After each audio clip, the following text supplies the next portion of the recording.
I was on this catwalk walking over open water that was who knows how deep with big jagged metal poles sticking up out of it.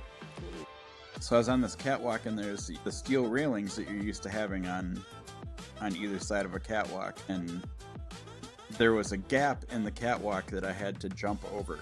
And so I jumped over it, and when I landed on the other side, I used my left hand to reach out and stabilize myself on that railing, and that railing just swung right out over the water, like it wasn't even attached. I did the cartoon windmill thing, but yeah, that was moderately terrifying. So yes, you can go to jail, and yes, you can die.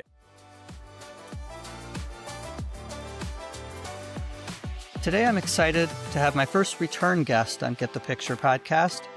Today's guest actually did me a big favor by being my guinea pig on the first episode of Get the Picture. He helped get us started on this journey with the most important thing to learn if you want to improve your photography, the exposure triangle. So if you haven't listened to the first episode where we talk about the exposure triangle, go back and listen to that as soon as you're done with this episode. So today we're not talking about the exposure triangle, though maybe it'll come up.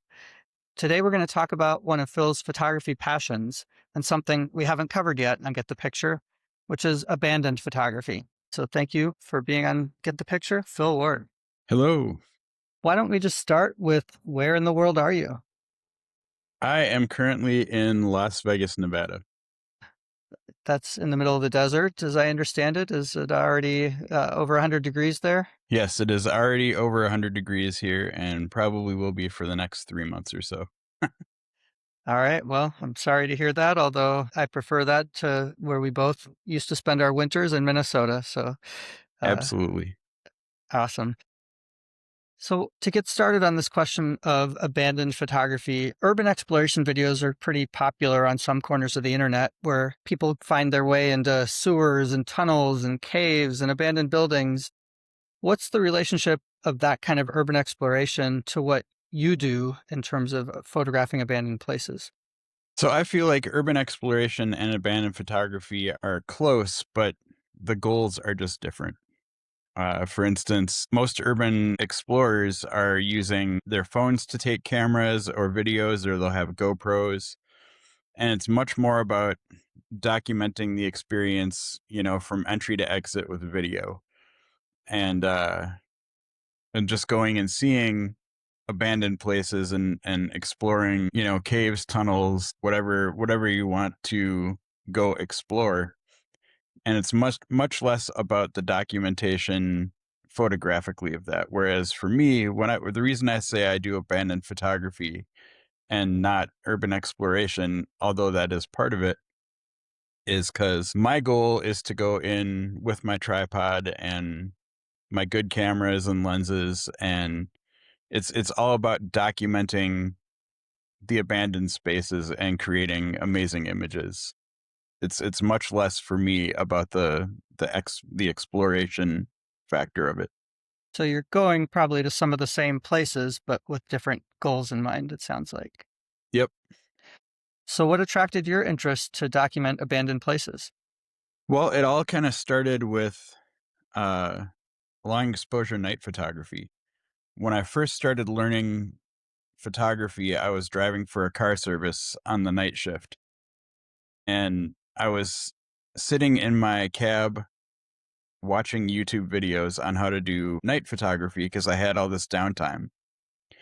And so I started bringing my camera and my tripod with me and started realizing what amazing images you can get with 30-second exposures, just out in public in the city. And I started thinking about low light photography indoors, and driving around in the middle of the night in Minneapolis, you start noticing all the abandoned buildings. And me being somebody who's just curious by nature, I started looking for entry points.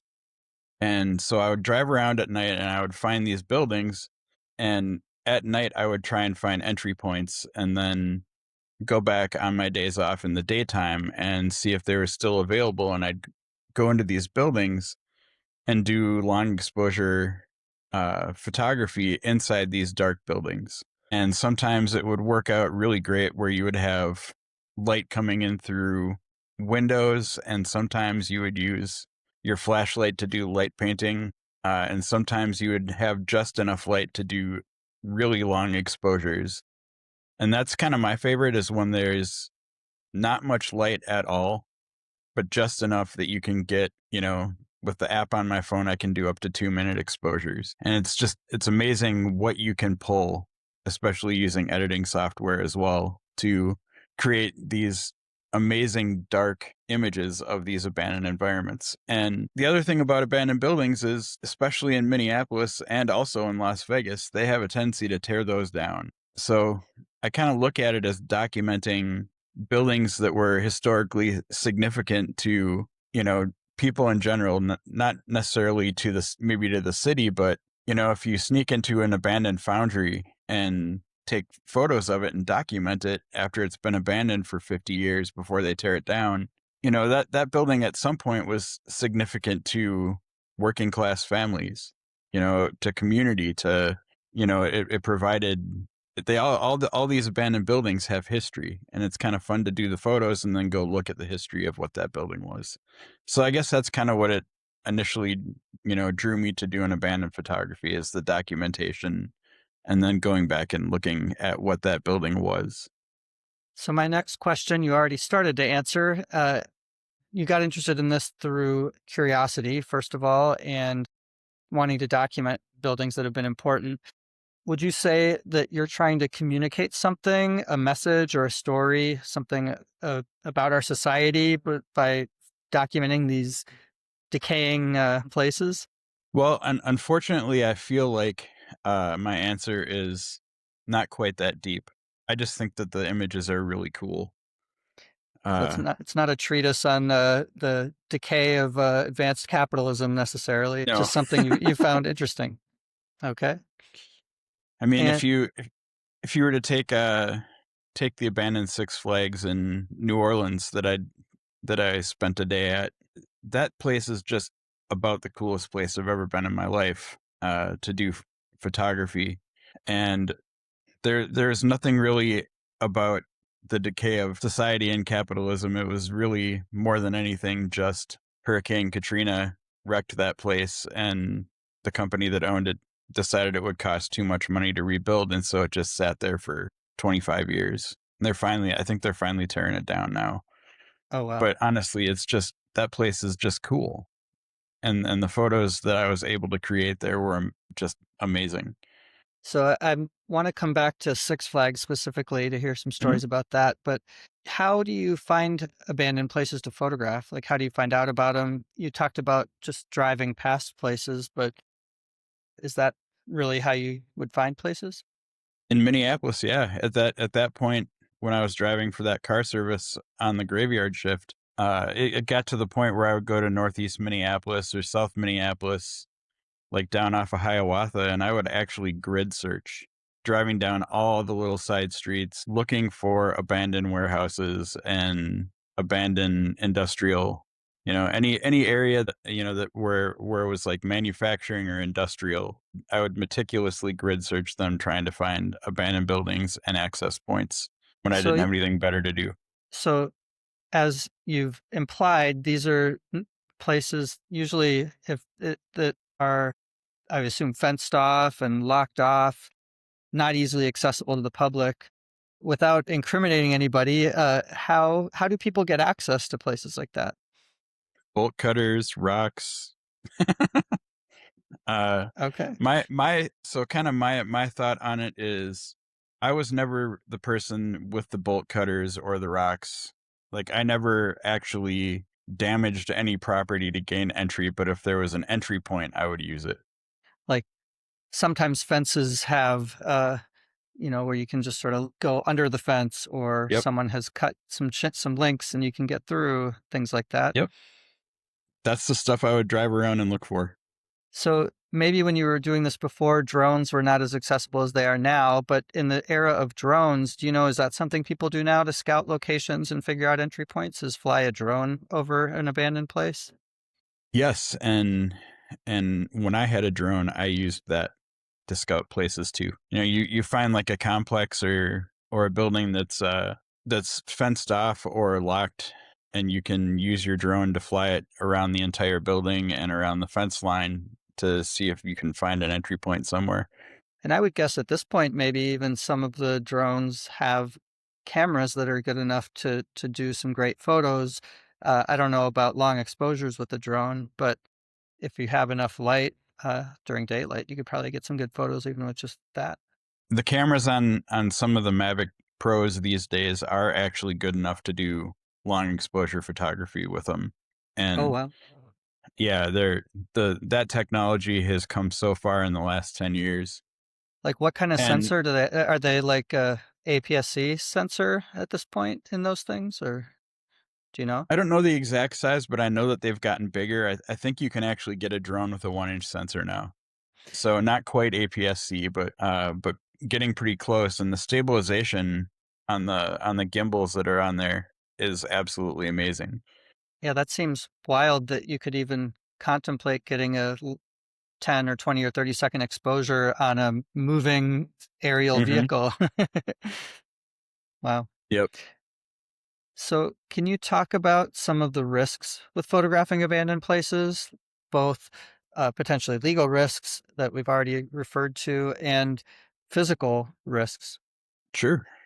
So obviously the first most noticeable risk is, if you get caught in an abandoned building, you're going to get arrested for trespassing.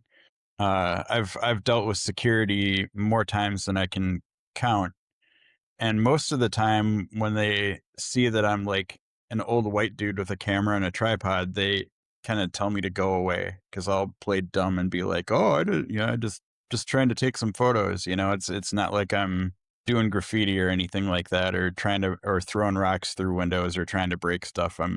It's one of those things where I can kind of use my privilege to just stand there and wait for them to walk up to me and then pretend like I didn't know I wasn't supposed to be there. Sure. But, some of the places, there's no way around it. Like if we would have gotten caught at Six Flags, or if you get caught in the grain silos over by the U of M, you're going to jail. There's no way around it. So, those are some like legal risks. What about Hmm. physical risks? Well, it's abandoned buildings, so nothing's been maintained. Probably the two scariest places I've been as far as that goes is the old Hams Brewery in St. Paul is one of them, because all the brew kettles and tanks got removed from there. So when you're walking around in there, there's just huge holes in the floor that you could just fall through, like to your death. Mm. And they're everywhere. That some of them are 20 feet across, where the big huge brew vats used to be, and some of them are 3 feet across. And so, like, the first time I got into there, I went at night, and I was there for like an hour and realized that it was just a really, really bad idea to be in that building at night, because there's holes in the floor everywhere and you could fall like 100 feet to your death, and onto jagged metal. Mm. So, So it's like Swiss cheese floors in the dark. Wow. yeah, and and the other thing is that when you're in those buildings, you're not trying to use a flashlight, because that makes you completely visible through the windows from the outside. So you want your eyes to adjust, and you want to be not using a flashlight as much as possible. But the scariest, most dangerous place I've ever been in was the Market Street power plant in New Orleans. And so that was a power plant that got built, I think, in the early 1900s, and it hasn't been in operation since 1974, which means That's it's 50 years. 50 years of not being maintained and making it through hurricanes and the humid environment of New Orleans. And so everything is rusted, everything is breaking, and I was in there and I was on this catwalk, and the whole like basement and bottom two floors of that place had flooded in this one area. So I was on this catwalk walking over open water that was who knows how deep, with big jagged metal poles sticking up out of it. Boom. So I was on this catwalk, and there's the steel railings that you're used to having on either side of a catwalk, and there was a gap in the catwalk that I had to jump over.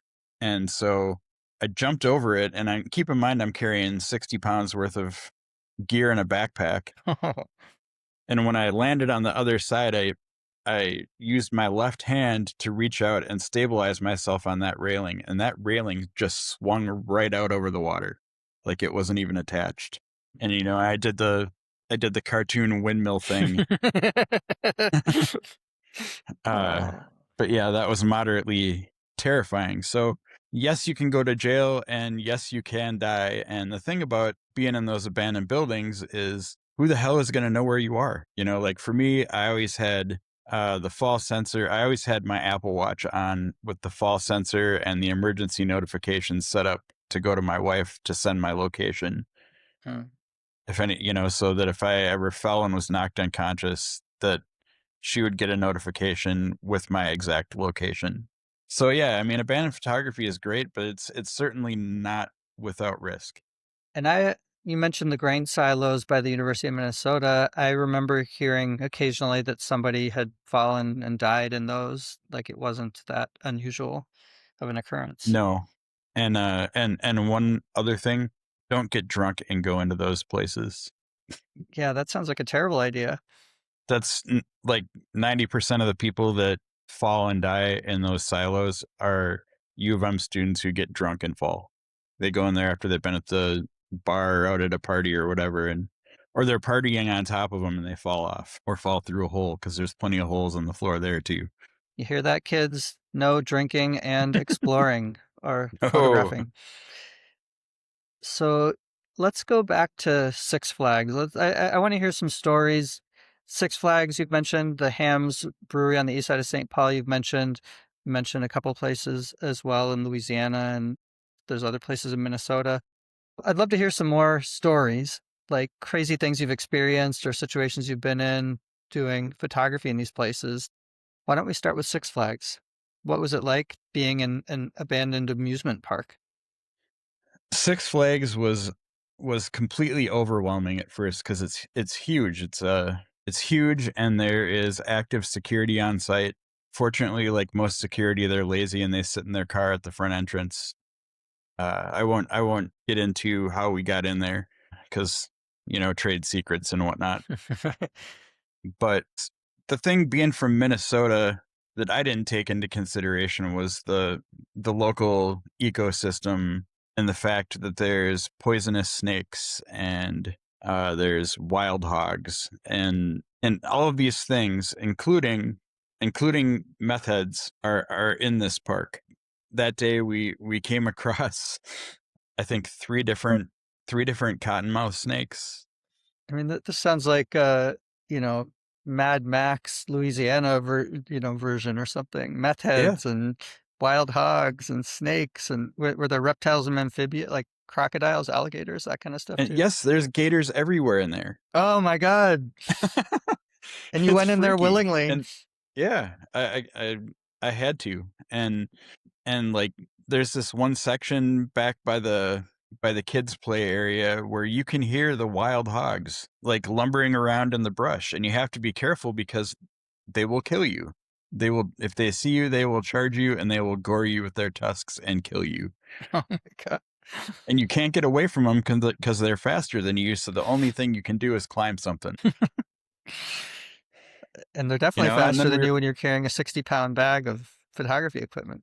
exactly. And then we were by the one of the main attractions for photographing in that park is the swings. There's those swings that are attached and they spin around. Yep.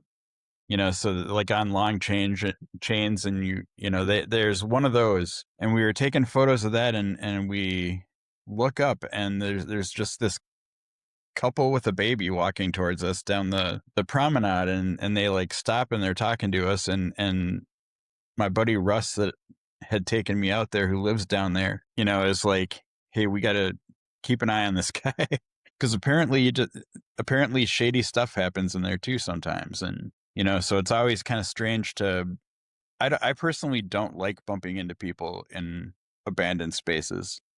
I like being there all by myself and Yeah, because because generally unless it's another photographer, they're probably not up to anything you want to be part of, or they probably don't exactly. want you to see what they're up to. and I can only think of like maybe once or twice ever in my entire career of doing abandoned photography where I bumped into another photographer in one of those spaces. So what happened with this couple with the baby? We just all ended up going our own ways, and I'd just catch glimpses of them wandering Hmm. around every once in a while.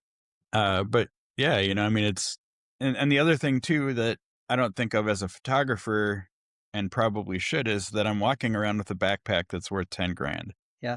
And I don't think of it that way, but somebody in an abandoned building that is in an environment where there couldn't be any witnesses and they could very easily rob me and take my backpack and even kill me and nobody would find me for who knows how long. So I don't carry a gun because I don't own guns, but I do carry mace whenever I'm in those buildings because then I could at least spray somebody and run if I needed to.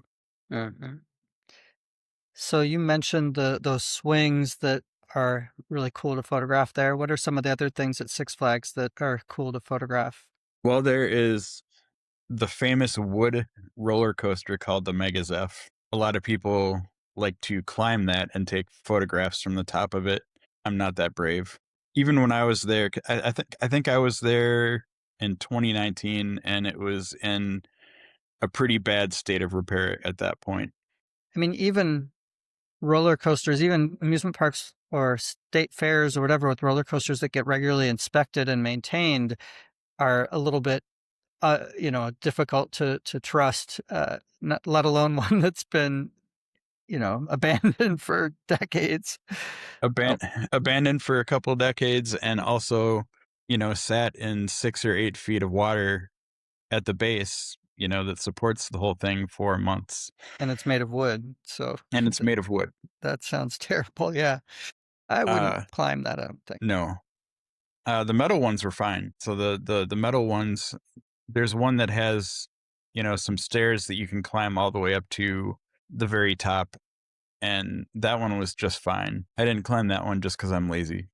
Other things that were really cool there. There's a Ferris wheel there with like a couple of missing cars. It's really awesome. There's this whole waterfront promenade that used to have all the arcades and a bunch of the food kiosks and restaurants and stuff that was really cool. And there was a bumper cars area that was pretty cool.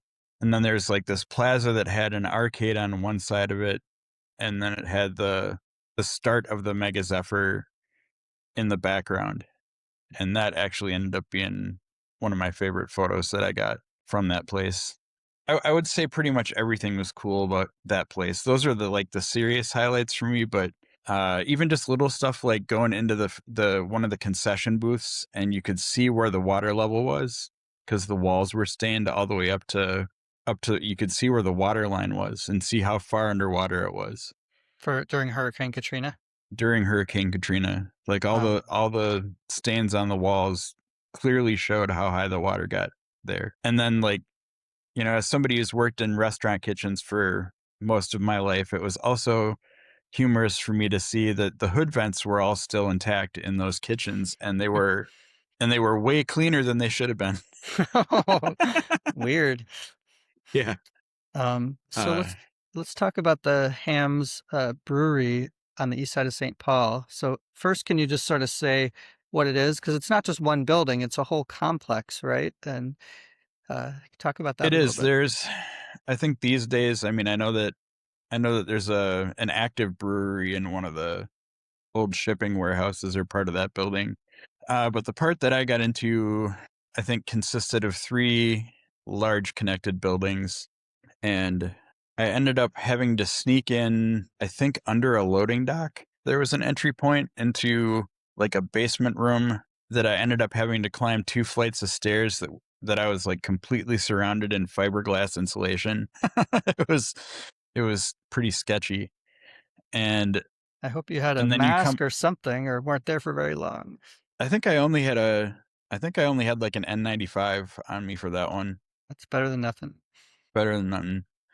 That's the other thing is, yeah, I didn't do it at first, but if you're going into these places, bring a respirator because you're gonna see black mold everywhere. You might be in places where there was toxic chemicals that are still there. So even if you're not wearing it throughout the entire thing, you should definitely have one with you in case you need it. But I came up out of these stairs into the main brew house, and that's just basically looking up like 70 or 100 feet, and there's several different levels of it, and there's just all these holes in the floor on all the various levels, and then a solid brass staircase that goes all the way up to the top. And what windows there were all glass brick. So you had light coming in, but no view out to the street, and it was just really cool. And diffused light coming in, which is And great. diffused light, yes, diffused light coming in. And with all the dust and everything, you had light rays everywhere. Because it was it was just amazing. I went there the first time at night, and then realized that was a bad idea, and went home and came back at I think 6 in the morning, and I was in there for I think 6 hours the next day. So there's the main brew house, there was the labs, there was shipping, there was just a whole bunch of different areas, and it's all asbestos ridden and black Graffitied, mold and graffitied everywhere, and trash strewn uh, everywhere, I assume. trash strewn everywhere. And yeah, it's a very cool building that those are the only two times I was ever able to get into it, because it is a popular place for people in the area to try and break into. So you'll find an entry point, and you'll go back 2 days later and it'll already be sealed. Whereas other abandoned buildings that I've photographed repeatedly, you'll be able to access the same entry point for a year sometimes. Okay. Yeah, that's a good point. If it's property that is not actively being used, but it's still owned by somebody or managed by somebody who is presumably going to be trying to keep it boarded up. Um, hmm so you may be able to get in one place one day and then not the next day. Yep, because a lot of, like, the Hams Brewery in particular, developers have been trying to turn those into condos for ever and ever and ever, and have been told that it's completely not viable because of all the holes in the floors and the structural integrity of that building. I've heard that they've got something going on over there now, but in any case, they didn't want everyone in there doing graffiti and busting out the glass block windows and breaking the existing stuff that was there, like the tile on the walls and stuff. Because if you're going to build historic lofts and try and preserve some part of the brewery, it's better to have all the originals. Right. It's also cheaper than having to replace a whole bunch of that stuff too. Right. So let's talk a little bit about photo composition. So you talked at the beginning about urban explorers who basically just do video or snap some shots on their phone when they're exploring, but you're going there as a photographer. And one of the main ways that that's different is you look carefully around you at what you see to try to compose a photo. What would look good in the frame? Walk us through that a little bit. Like, how do you decide what to include in the frame and when you're composing your photos in abandoned places? Well, I have always said that I'm a big fan of the rule of thirds. It is. I hear a lot these days in the podcasts I listen to and whatnot about the rule of thirds is bullshit and you don't need to follow that. And but then you see most of the photographers that aren't using it, their photos don't look right. uh, so rule of thirds, basically there's 4 points in your image in the middle, on the left and right and top and bottom, and that's where you need to put an important subject for your photo. So if I have a staircase that I want to take a photo of, I'm not going to put it right in the middle of my image. I'm going to put it off to the left or off to the right, depending on what I want to put on the other side of it. I also have a tendency to use the widest lens possible, which is usually for me a 16 millimeter, because I want to get as much of the room into I want to have the option of getting as much of the room into the photo as I can. Because oftentimes, if you don't have the space to back up, so you got to be able to shoot really wide on a lot of stuff. So it's similar to if you were a real estate photographer, you're going to be using that same type of Yep. focal length to try and show the whole space. Yes, it's actually quite similar to real estate photography, except for a lot less mind-numbingly boring. There you go. As somebody who's done real estate photography.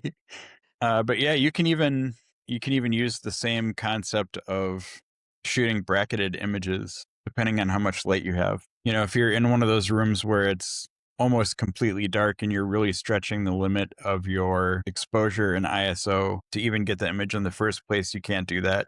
But if you can get a solid baseline, at exposure 0 and do a 5 image HDR, you can actually get some really amazing results. Same thing with focus stacking. Let's use that to sort of get into equipment and settings.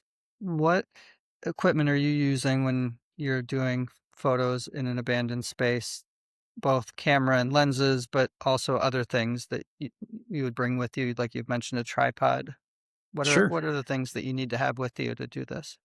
So my camera of choice for doing abandoned photography is a Sony A7R4. I like that camera because Sony has historically always done really great with low light. Yep. I switched from Canon to Sony specifically for that.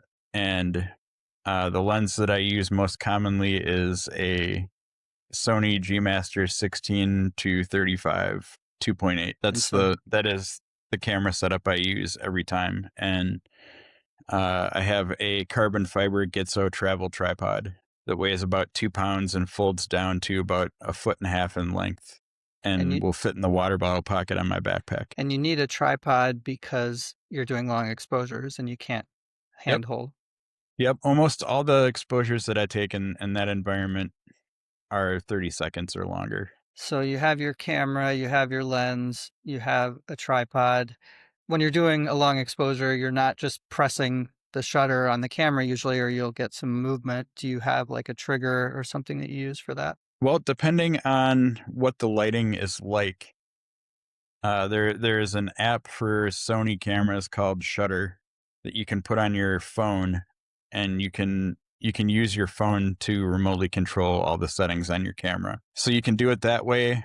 More often than not, I just set the 2-second timer on my shutter and do it that way, where you just press it and then stand back. Yep. Okay. You also mentioned earlier that you try not to use a flashlight or things like that or a light when you're in abandoned places, but you also mentioned, I think, light painting sometimes. Can you explain a little bit about what that is and why you would do it? Sure. So when you're shooting a camera and you're doing 30-second exposures, meaning that your shutter is open for 30 seconds and your sensor is gathering data. Like all photography is gathering light. And so if you have a flashlight and you want to highlight a certain area in the photo, you can quickly shine your flashlight on that area and then turn it off, and that light will show up in the photo. So at some point during that 30-second exposure, if you're doing 30 seconds, you just turn the flashlight on a spot in the photo that you want to highlight for, you just said what, a second, two, something like that. Not even sometimes not even you can just turn it on and turn it off as fast as you want to, or as fast as you can, and it will show up. Any light will show up in that exposure. And that's led to its whole own genre of photography, light painting, Hmm. where people buy special flashlights with special attachments to basically draw light in photographs. Hmm. My friend Russ got really good at it, and he would pair that with the abandoned buildings, and at one point did this photo of a person standing on an altar in an abandoned church that he had light painted angel wings onto them with all of the fine feather detail and everything, and it was about the most amazing thing I'd ever seen. And you did that all in camera. This is not editing after, or I mean, you probably No, did some editing, but not adding wings after or using AI or it was all in camera. incredible. I couldn't believe it when he sent it to me. I was like, no way. And he was like, way. Yeah. So, okay. But So, yeah, if you're in a room that's too dark to even get a shot, you can turn your flashlight on to get your focus point. That's the other thing. You do need right. to have a flashlight because you need to be able to light up what's in front of you enough for your camera to get a focus point, or for you to manually focus on it until everything is sharp. Do you usually I'm manually focus? when you're doing I this do. kind of photography? Yes. Yes, I've had arguments with other photographers about that, but I like to use manual focus in those environments. That seems like a good way to transition into settings that you're using. So you have your Sony camera, you have a wide angle lens. You've set it to take a photo for 30 seconds or however long. You can do longer from the app on your phone, you've said. Yep. What are you generally starting with as a starting point for the aperture and uh, for ISO, things like that? So for aperture, when you said manual focus, that makes me wonder immediately, like, are you shooting at like f8 or 11 or something so that you can get more of it in focus and there's less risk of it being out of focus? Nope. Nope, you're shooting wide open pretty much the whole time. You're never gonna have enough light to shoot at f8 in an abandoned building unless you're in front of a bank of broken out windows during the middle of the day. So if your lens Uh, is f2.8, you're shooting at f2.8. you're shooting at 2.8. And what I do is I focus to infinity in all of my photos. So I look for the furthest point away in my photograph, and that's the focus point I choose. And if I do that, then everything else in the photo, all the way up to my lens, is in focus. And that's without doing focus stacking, which you mentioned earlier. Focus stacking as one Yep. method you can use as well. Like if you have a photo with a lot of depth and you want everything in focus from right in front of you to the Hmm. distance, but you're not always focus stacking. No, because it takes forever. Yeah. So if you're standing on top of a mountain and you're taking a photo of a sunset, it's pretty easy to take 6 or 8 images to focus stack because your exposure times are going to be, depending on whether you're handheld or not, are going to be at least a 250th of a second, if not 1,000. So you can take 8 photos choosing your focus stack points pretty quickly. But when you're doing between 30-second and 2-minute exposures, if I want to do a focus stacking shot, it's going to take me, 5 to 7 minutes of exposure time just to get that one shot. Yeah. And I will freely admit that unless it's a pretty amazing shot, I don't have the patience for that. Okay. Like the payoff just isn't worth it. I'm much more likely to do a bracketed shot because of the bracketed shot, you're going to get everything in focus. And most of the time, I get everything in focus with one single 30-second exposure. I just like doing if the conditions are right. I like doing HDR bracketed shots because of how much detail you can get in the photo by having the bracketed shot that doesn't blow out the highlights and that doesn't have the shadows be too dark. And are you mostly doing, and do most people who do this type of photography do black and white, or do you do color? How do you decide what to do with that? I personally always shoot in color. I feel like black and white is good for portraits and, sometimes abandoned photography, especially if you're trying to give it a more historic feel.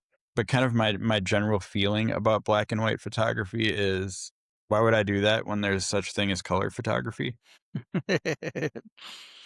Bringing things down to their essence. It's just light.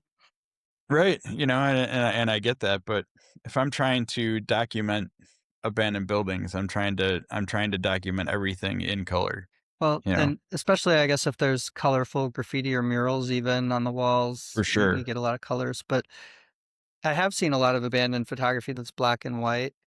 I don't know. That's why I asked.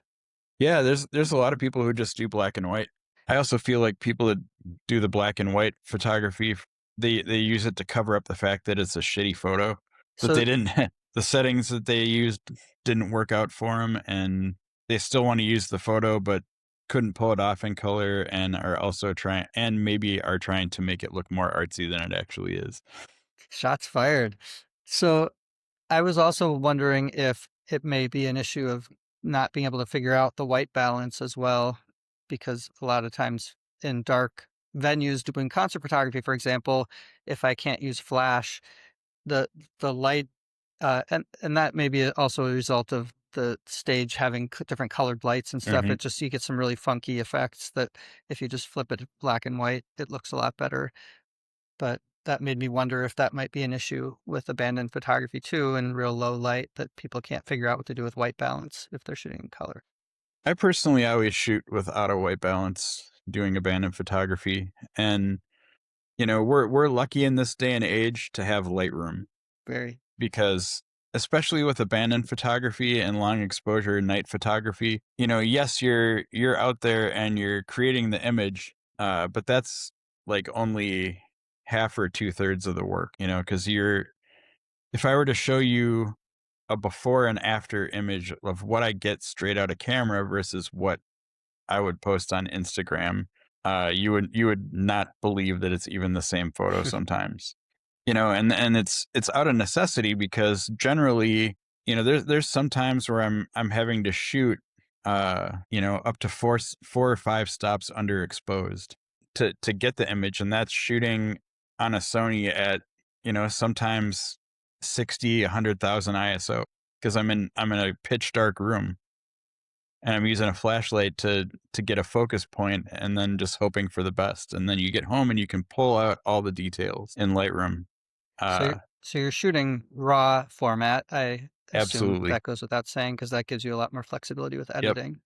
And then, right, I asked you about aperture. You said you're shooting at 2.8, and we didn't get to ISO. You just said you usually cranking the ISO up to how high did you say? 60 to 100,000 sometimes? Sometimes if you're in a really dark room, I mean the goal is always the same, and that's to shoot as close to 100 ISO as you can. I don't ever have it on auto ISO when I'm doing abandoned photography, but that is the part of the exposure triangle that you adjust last to try and get the image. Let's keep talking about editing then. You said you shoot in RAW, you talked about your settings, you get it home, you edit in Lightroom, you said.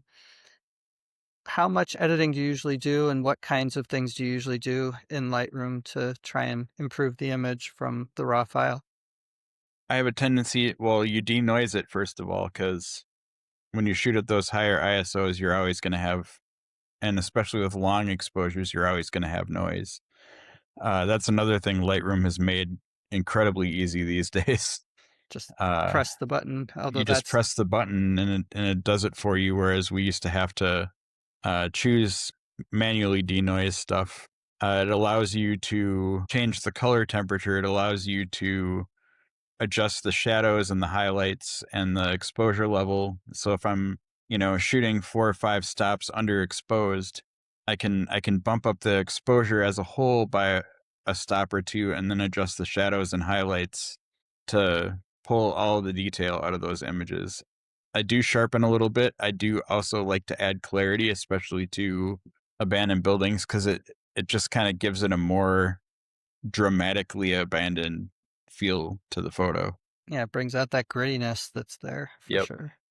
Okay, so that talks about some of the editing you do. Do you do cropping much, or do you pretty much stick pretty close to the composition that you created in camera? I try to not do cropping. I feel like, yes, I have a 61 megapixel sensor and I have plenty of data to work with, but why would I not want to use my whole sensor? You Right. know, I if I'm suppose it's different if you're shooting a static space versus like if you're shooting a basketball game and you're trying to track fast motion and you can't sure.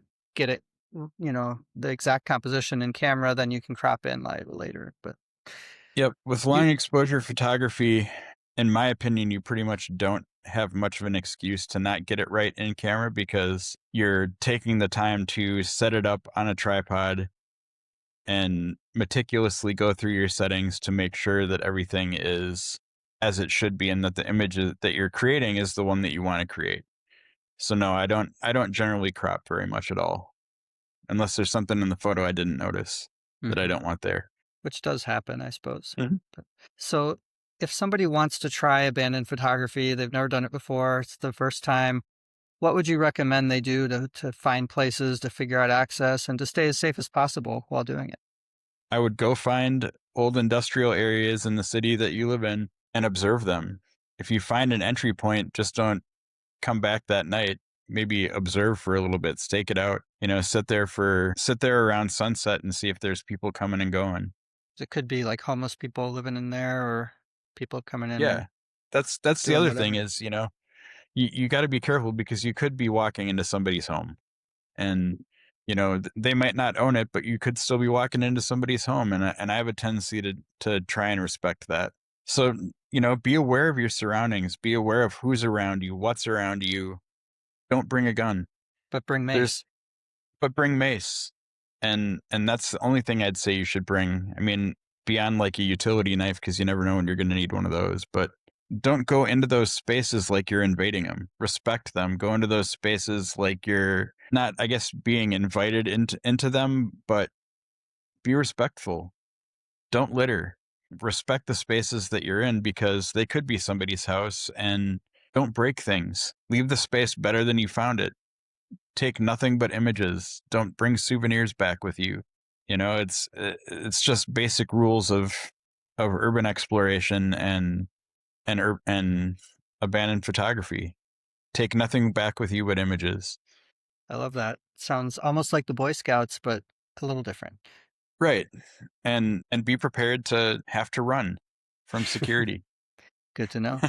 So that gets to the question of can people get in trouble for doing this? The answer is obviously yes, because if you encounter a security guard or some sort of law enforcement, you could potentially get in trouble if it's private property that they don't want you on. But let's say you successfully get images and then you post them on social media.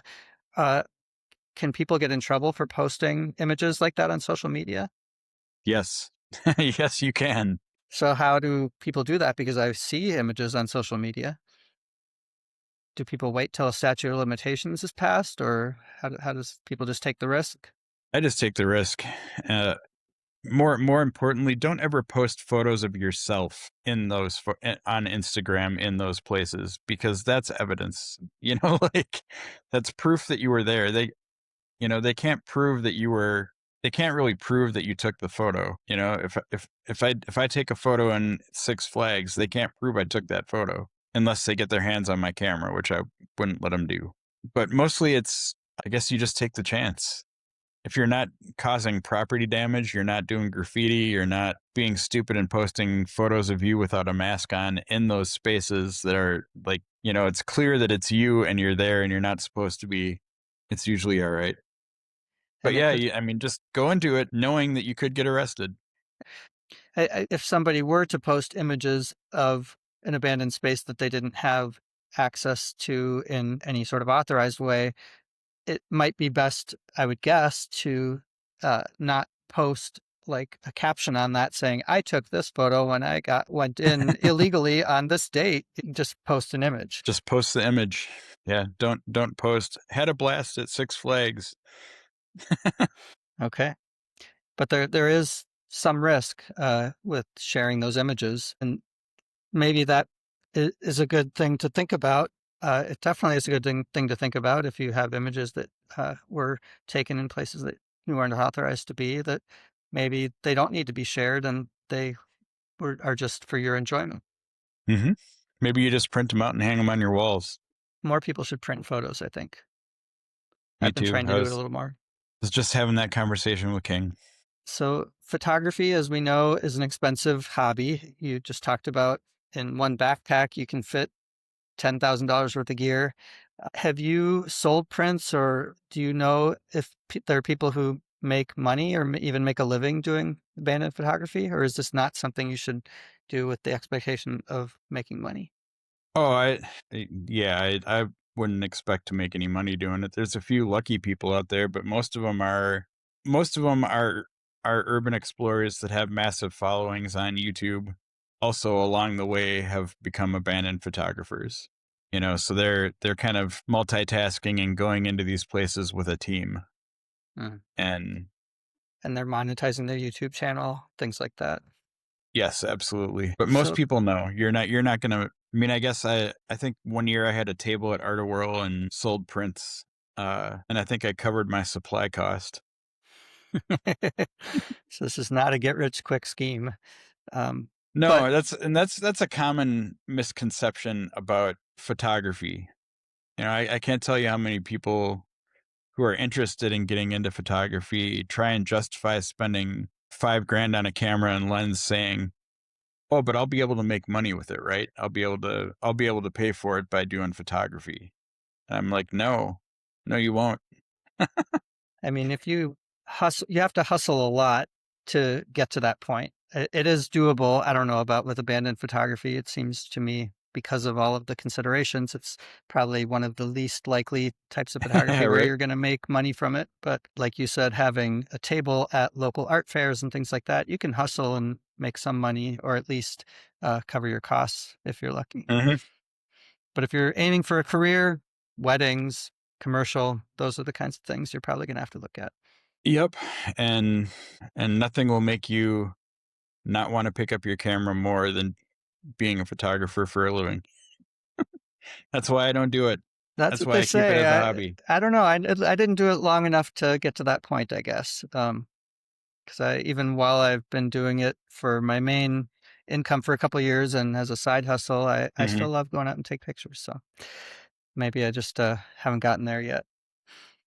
So you said you got into abandoned photography sort of just by seeing abandoned places and being curious. Were there any other photographers that you saw that inspired you to try and do similar work? Yeah. I decided I was going to start doing that when I started watching Jason Lanier's videos on YouTube. That guy completely opened my entire photographic universe with his early videos. And at one point, he actually followed me on Instagram, and I thought that was about the coolest thing in the entire universe. Isn't that the best? It's like, I've made it. Yeah, absolutely. And my friend Russ, who got me into Six Flags, ended up meeting him in New Orleans when he was there for a shoot, and ended up working on that shoot with him, and they've remained friends. But yeah, his videos of sneaking into Six Flags in New Orleans is what made me have to do that when I was down there, because I went down there on vacation with my family and had like one or 2 day, 1.5 days to get away and do photography with my friend Russ and my friend Alex. But yeah, it was like I can't go to New Orleans and not try and get into Six Flags. Well, I'm glad that you didn't get gored by a wild boar or eaten by a crocodile on your vacation, on your family vacation. Right? It all worked out. It Um, did. so where can people see your work, some of your abandoned photography? All of it, well, not all of it, but all of my favorite parts of it are on my Instagram, which is Phil Ward Photo. Philwardphoto.com is my website. There's some of it on there. There's a little bit of all the different stuff that I like to shoot on my website. I'll warn you, I haven't updated it in a long time though. Well, I mean, if it's abandoned buildings, it's stuff that you don't really need to update that often. It's all 50 years True. old. True. Well, I really thank you for taking the time to talk about abandoned photography today. Anything else you'd want to share before we wrap up? I don't think so. Thank you for having me on, and it was my pleasure to be here. I love talking about this kind of stuff. Yeah, and I should double thank you for being the first return guest. As I mentioned at the beginning, you're the first person we've had on twice for Get the Picture, and I really appreciate that. We can come up with some more topics and bring you back again. Absolutely. I'd love to. And for folks who are still listening, I appreciate that. And please, if you haven't already, like, Get the Picture, subscribe, do all of the things, whatever it's called on the platform you're watching or listening, do that. And if you have the means, support Get the Picture on Patreon so I can keep bringing great guests and great conversations about photography.